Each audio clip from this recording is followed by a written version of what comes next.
Hola chicos, buenas tardes o buenos días, depende del horario en el que estén viendo la clase del día de hoy.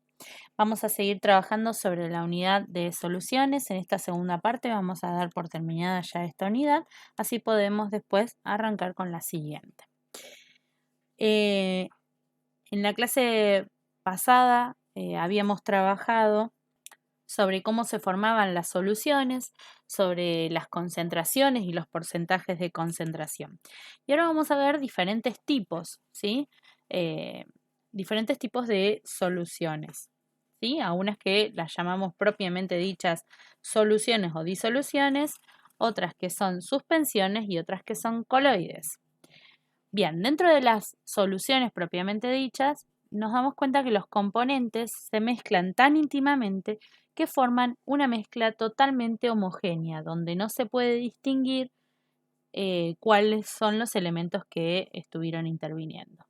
Después tenemos las suspensiones o dispersiones, en donde los componentes aparecen, sí, perdón, parecen que estuvieran mezclados, pero se pueden empezar a separar por decantación. Esto es producto al tamaño del soluto, ¿sí? En donde está disperso, perdón, que está disperso en el solvente. Entonces, en base al tamaño que tienen estas partículas que están suspendidas, luego de una determinada cantidad de tiempo, van a empezar a decantar y quedar en el fondo del recipiente. Ya vamos a ver ejemplos y cómo trabajar con ellos. Y por último, los coloides, ¿sí? Que son un tipo de suspensiones, pero con unas partículas de diámetro de más de 1 nanómetro, ¿sí? Y menos de 100 nanómetros. También la podríamos llamar una mezcla homogénea, aunque está entre ambas, entre homogénea y heterogénea. Bien, arrancamos primero con los coloides. Como decíamos recién, estos coloides son mezclas heterogéneas, pero que visiblemente se ven unificadas, ¿sí? Sus partículas son de un tamaño entre de 10 a 100 nanómetros de diámetro, ¿sí? No se ven a simple vista, no sedimentan en reposo, fíjense la diferencia con las suspensiones, ¿sí? Y no se pueden separar por filtración. Estos coloides están formados por una fase dispersa y otra fase dispersadora. Eh, a diferencia de las soluciones que presentan un efecto Tyndall, que ahora les voy a mostrar en la siguiente imagen a qué se refiere, que quiere decir cuando la luz pasa y la dispersa, ¿sí? Fíjense como en este caso tenemos nosotros un coloide, ¿sí? Y en este caso no una solución de otro tipo. Entonces, en las otras soluciones se dispersa la luz que da el recipiente iluminado y en esta se sigue viendo el haz de luz por el que fue iluminada, ¿sí? Dentro de estos coloides vamos a tener una, una fase, como decíamos, dispersante, ¿sí? Que es el disolvente, y una fase dispersa, que es el soluto. Fíjense que dentro de estos coloides se van a subdividir a su vez en lo que son los sol o soles, el gel, las emulsiones, aerosoles y espumas, ¿sí? Y acá tenemos algunos de los ejemplos. En la fase sol dice que el dispersante puede ser líquida y la fase dispersa puede ser un sólido. En el gel, la fase dispersante, ¿sí? Es un sólido y la dispersa es un líquido, o sea, la inversa. En la emulsión, la fase dispersante es líquida y la dispersa también lo es. En la fase de aerosol, la fase dispersante es gaseosa, ¿sí? Y la dispersa es líquida o sólida. Por eso es muy importante también agitar y se eyectan en base de presión. Fíjense que como ejemplo están los aerosoles.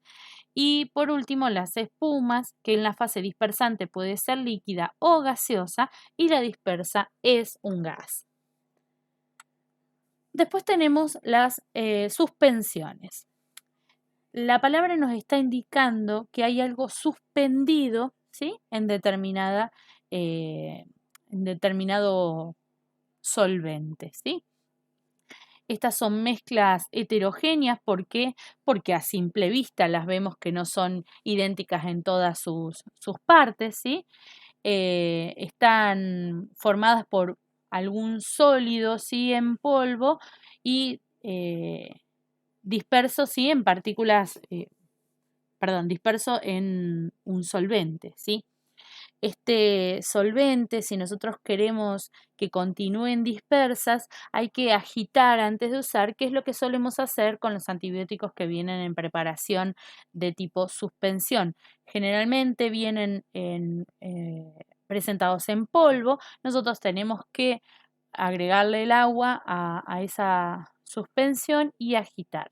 Y cada vez que se vaya a volver a consumir, hay que nuevamente agitar. ¿Por qué? Porque el tamaño de estas partículas lo que genera es que por su mismo peso vaya cayendo al fondo del recipiente lo que se llama sedimentación. Acá en la imagen también se ve, ¿sí? Evidenciada una sedimentación. Entonces, antes de consumirlo, en este caso, habría que agitar para volver nuevamente a ponerlo a estas partículas nuevamente en movimiento. Por eso decimos que esta dispersión o esta suspensión son físicas, porque hay que agitarlas para que queden conformadas, si no va a sedimentar y van a decantar al fondo del recipiente, ¿sí?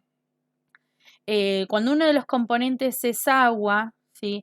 Y el otro es sólido, estas suspensiones eh, son conocidas como suspensiones mecánicas por esto mismo que les decía, de tener que agitar nuevamente para que se mantengan suspendidas en este líquido, ¿sí? Como se puede ver en la imagen, ¿sí? De este lado lo tenemos agitado nuevamente de manera mecánica y de este lado ya hace un tiempo que no está, que está en reposo, por lo cual va decantando como lo vemos y queda todo el sedimento ese en el fondo, ¿sí? Estas suelen ser turbias, no permiten el paso de la luz como veíamos antes en el coloide. Se diferencian de estos coloides principalmente por el tamaño de las partículas de la fase dispersa, ¿sí? Estas partículas en las suspensiones son visibles a nivel macroscópico, como podemos evidenciar en la imagen, o a nivel microscópico, como algunas que son más pequeñas, ¿sí? Además, como vemos acá en la imagen, al reposar, ¿sí? Se van a separar de este soluto, de este solvente, perdón, y van a decantar al fondo del recipiente. Estas suspensiones o todas las suspensiones son filtrables, es decir, que pueden volver a separarse el soluto del solvente, mientras que en el caso de los coloides no se pueden separar a través de filtración. Ahora ya en el caso de las disoluciones, encontramos que es una mezcla de dos o más componentes que están perfectamente homogéneos, o sea que en todos sus puntos vamos a encontrar la misma composición, porque están mezclados íntimamente el uno con el otro, ¿sí? De modo tal que se pierden las características individuales. Yo dejo de ver, como vemos en la imagen, el soluto, en este caso en formato de polvo, y el disolvente en formato de agua, para pasar a tener una disolución de características homogéneas en todas sus partes, ¿sí? Eh, Vamos a tener diferentes tipos de disoluciones, ¿sí?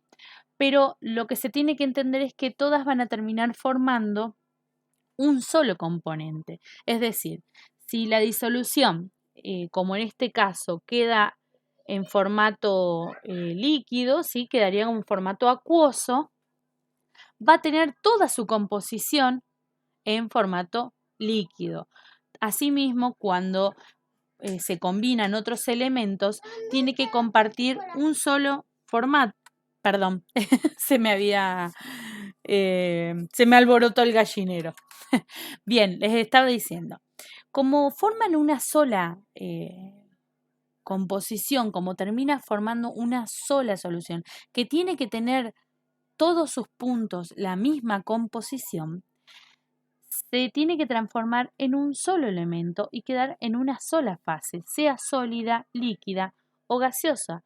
por más que los elementos originariamente fueran de en diferentes estados, la mezcla por completo para formar esta disolución tiene que quedar en un solo estado, si no serían visiblemente diferenciables. Y la característica principal justamente es esta, de que no se pueden diferenciar ya que en todos sus puntos tienen los mismos componentes.